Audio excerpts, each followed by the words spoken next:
নেদারল্যান্ডসের বিপক্ষে home series এবং এশিয়া কাপের প্রস্তুতি শুরু করেছে বাংলাদেশ ক্রিকেট দল। মিরপুর শের-ই-বাংলা ক্রিকেট স্টেডিয়ামে ফিটনেস ট্রেনিং এর মাধ্যমে শুরু হয়েছে এই প্রস্তুতি। বাংলাদেশ ক্রিকেট দলের এই প্রস্তুতি কয়েক ভাগে বিভক্ত। প্রথমে হবে ফিটনেস ট্রেনিং। জাতীয় ক্রিকেট দলের ট্রেনার নিকলির অধীনে যা চলবে 14 আগস্ট পর্যন্ত। এরপর শুরু হবে ব্যাট বলের অনুশীলন। 20 আগস্ট থেকে বাংলাদেশ নেদারল্যান্ড সিরিজের ভেন্যু সিলেট আন্তর্জাতিক স্টেডিয়ামে হবে টাইগারদের অনুশীলন ক্যাম্প। নেদারল্যান্ডসের বিপক্ষে 3 ম্যাচের টি-20 সিরিজ খেলবে স্বাগতিকরা।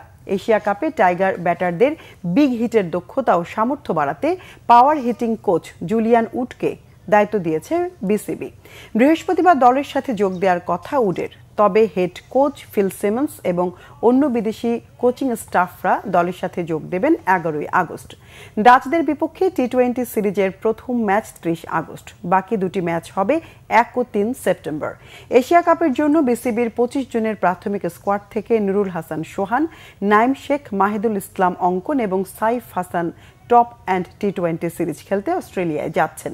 এই 4 জনকে বাদ দিয়ে 21 জন ক্রিকেটার নিয়ে হবে ক্যাম্প।